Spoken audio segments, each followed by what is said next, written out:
बोला बोला शेरा वाली मैया की।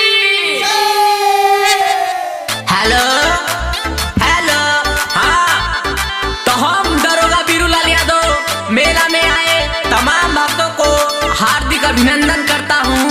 आप सबसे अनुरोध है कि जितने भी मेला में आए हमारे भाई और भौजाइयों एवं प्रेमिका और प्रेमिकाओं अपना सामान का स्वयं रक्षा करें और बच्चों पर विशेष ध्यान दें और मास्क लगाना ना भूलें।